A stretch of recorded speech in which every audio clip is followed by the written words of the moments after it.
Hello everyone, a very good morning to all of you. मैं अभिषेक राय, आप सभी का स्वागत आप सभी के पसंदीदा यूट्यूब चैनल राय एजुकेशन में करता हूं। मित्रों, आज के मॉर्निंग सेशन में आज के प्रमुख अखबारों से कई इंपॉर्टेंट न्यूज़ अपडेट को हम लोग कवर करेंगे, जिनमें प्रमुखता से बात करेंगे एसएससी एमटीएस के 10,000 पदों पर आवेदन शुरू हो चुके हैं। इसको अच्छे से हम लोग डिटेलिंग करेंगे। टोटल पद हैं, कब से आवेदन शुरू है, कब आखिरी तारीख है, पूरी डिटेल इस वीडियो में।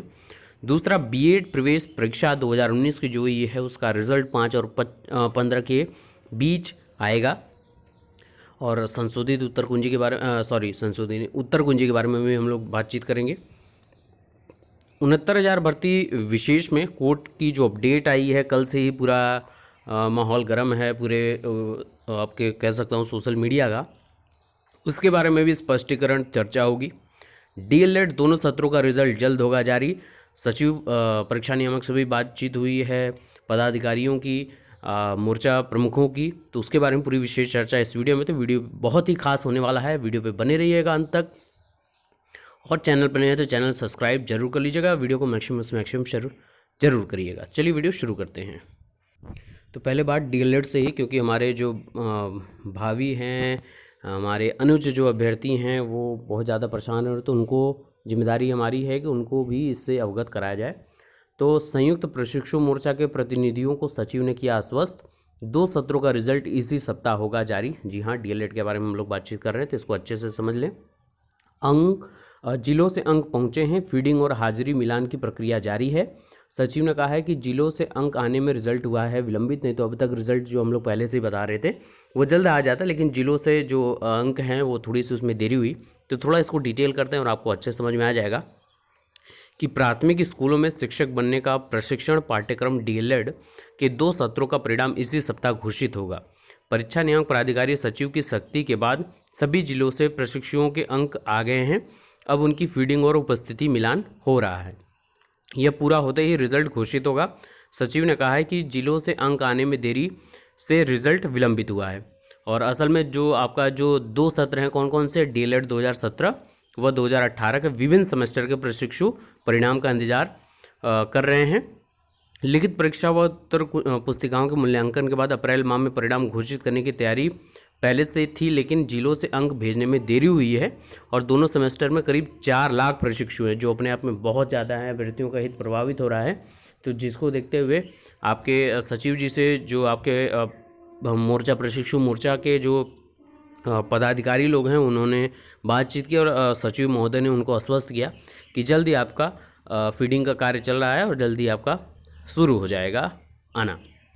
अब नए सत्र में एनआईसी को पत्र, ये क्या है, ये भी डीएलएड से आपका नए सत्र का जो 2019 में आएगा उससे संबंधित है कि परीक्षा नियामक प्राधिकारी कार्यालय डीएलएड 2019 में प्रवेश प्रक्रिया मई माह के पहले सप्ताह से शुरू करना चाहता है। इसके लिए एनआईसी को कार्यक्रम देने का निर्देश दिया गया था, लेकिन अब तक एनआईसी ने पहल नहीं की है। इस पर परीक्षा नियामक कार्यालय ने उसे अनुस्मारक भेजा है कि सचिव ने लिखा है कि देरी होने से प्रवेश और पाठ्यक्रम शुरू करने में विलंब होगा, इसलिए जल्द तारीख का ऐलान किया जाए।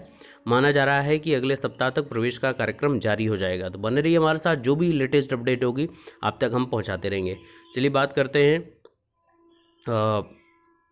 और यहाँ पे एक है कि अगले माह के अंत में सेमेस्टर परीक्षा, डीएलएड का परिणाम आने के बाद मई माह के अंत में सेमेस्टर परीक्षाएं होंगी। परीक्षा नियामक प्राधिकारी कार्यालय यह परीक्षा पहले ही कराना चाहता था, लेकिन लोकसभा चुनाव के कारण माध्यमिक कॉलेज नहीं मिल पा रहे थे। ऐसे में परीक्षा चुनाव परिणाम आने के बाद ही होगी। तो मतलब आपका रिजल्ट, अपनी तैयारी लगातार रखें बंधुओं, क्योंकि रिजल्ट तो वो आएगा ही। आप परीक्षा देंगे तो रिजल्ट तो आना ही स्वाभाविक सी बात है, लेकिन अपनी अगली परीक्षा, अगले सेमेस्टर की तैयारी जोर शोर से करते रहिएगा, उसमें कोई भी कमी मत छोड़िएगा। तो चलिए अगली न्यूज़ की तरफ चलते हैं। अगली न्यूज़ है आपकी बीएड प्रवेश परीक्षा से संबंधित कि बीएड प्रवेश परीक्षा 5 से 15 मई के बीच घोषित होगा परिणाम। रोहिलखंड विश्वविद्यालय ने आयोजित कराई थी राज्य स्तरीय प्रवेश परीक्षा।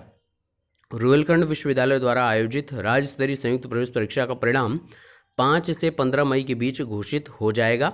विश्वविद्यालय में भारांक की गणना शुरू हो चुकी है। कुलपति प्रोफेसर अनिल शुक्ल का दावा है कि सारी प्रक्रियाएं तेजी से चल रही हैं, रिजल्ट समय पर घोषित हो जाएगा। और इस बार बीएड राज्य स्तरीय प्रवेश परीक्षा की जिम्मेदारी रोहिलखंड विश्वविद्यालय को दी गई, जैसा आप सभी को पता है। और ये परीक्षा 15 अप्रैल को ही, और काफ़ी अभ्यर्थी इसमें शामिल हुए हैं, लगभग 5.5 लाख के करीब अभ्यर्थी इसमें शामिल हुए।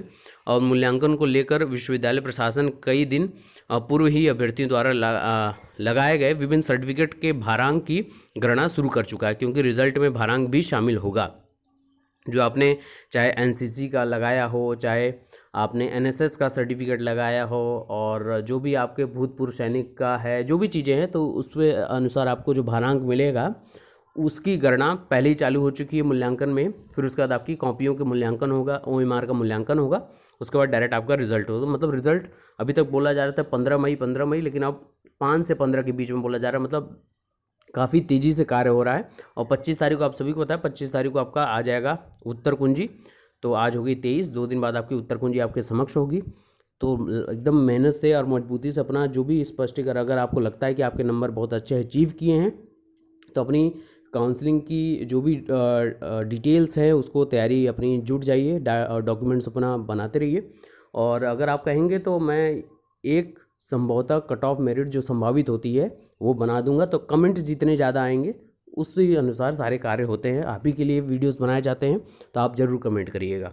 तो उस अनुसार आपके जनरल का, ओबीसी का, एससी एसटी सारे वर्गों का हम expected cut off science, commerce, arts सबके बनाएंगे, बीएड प्रवेश परीक्षा विशेषतः।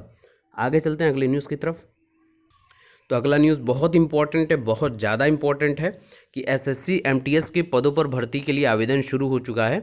10वीं पास अभ्यर्थी 29 मई तक कर सकेंगे ऑनलाइन आवेदन। जी हाँ, 10,000 से अधिक पदों पर भर्ती होगी। और इसमें टोटल हैं कौन कौन सी पदें, ये थोड़ा सा देख लीजिए। चपरासी, सफाई वाला, जमादार, जूनियर गेटनर ऑपरेटर, चौकीदार सहित केंद्र सरकार के कार्यालयों में एमटीएस के 10,000 से अधिक पदों पर भर्ती होगी। फिलहाल आयोग की ओर से एमटीएस 2019 के लिए अलग से भर्तियों की संख्या घोषित नहीं की गई है, अलग से नहीं की गई है। टोटल अभी ये की गई है कि अलग का मतलब कि चपरासी के कितने पद हैं, जूनियर गेटनर के कितने पद हैं, चौकीदार के कितने पद हैं, वो नहीं किया गया है। ओवरऑल 10,000 से ज़्यादा पदों की गणना यहाँ पे दिखाई जा रही है। तो अब इसको अच्छे से हम लोग डिटेल करते हैं। कर्मचारी चयन आयोग यानी एसएससी ने केंद्र सरकार के कार्यालय में मल्टीटास्किंग स्टाफ यानी एमटीएस के पदों पर भर्ती के लिए विज्ञापन जारी कर दिया है। आयोग की ओर से 22 अप्रैल से ssc.nic.in या सरकारी रिजल्ट, उससे भी हम ऑथेंटिकेट करेंगे। अभी आपका आवेदन, ऑनलाइन आवेदन शुरू हो चुका है। अभ्यर्थी 29 मई की शाम 5 बजे तक ऑनलाइन आवेदन कर सकते हैं। और आपका अभ्यर्थी एमटीएस के आवेदन की परीक्षा शुल्क आपकी 31 मई शाम 5 बजे तक जमा कर सकते हैं। आयोग की ओर से आवेदकों के लिए 100 रुपये एवं आरक्षित वर्ग महिलाओं के लिए परीक्षा शुल्क में छूट दी गई है। अब बात करते हैं परीक्षा होगी कैसे। तो 2 चरणों में आपकी परीक्षा होगी। आयोग की ओर से एमटीएस के पदों पर चयन 2 चरण की परीक्षा और स्किल टेस्ट के बाद किया जाएगा। पहले चरण में कंप्यूटर आधारित ऑनलाइन परीक्षा 2 अगस्त से 6 सितंबर 2019 के बीच होगी। दूसरे चरण की लिखित परीक्षा 17 नवंबर से होगी। आयोग की ओर से पहले चरण की जो परीक्षा में 4 सेक्शन होंगे, और इसमें आपकी समान हिंदी, समान जानकारी, तर्क शक्ति, अंकित अभिरुचि और समान ज्ञान से जुड़े सवाल शामिल होंगे। एसएससी की ओर से सभी खंड 25-25 अंकों के होंगे, और प्रश्न पत्र हल करने के लिए 90 मिनट का समय दिया जाएगा। प्रश्न पत्र आपके ऑब्जेक्टिव होंगे यानी एमसीक्यू टाइप के होंगे। अब बात करते हैं आयोग की ओर से एमटीएस के पदों पर आवेदन के लिए 10वीं पास शैक्षिक योग्यता आपको चाहिए। और एमटीएस के पदों पर आवेदन के लिए अभ्यर्थी की आयु 18 से 25 वर्ष के बीच होनी चाहिए। और एमटीएस के पदों के लिए 5200 से 20,200 रुपये आपका ग्रेड पे जो वेतननामा है वो तय किया गया है। अब डेटेड देख लेते हैं कौन कौन सी इंपॉर्टेंट डेट्स हैं इससे रिलेटेड।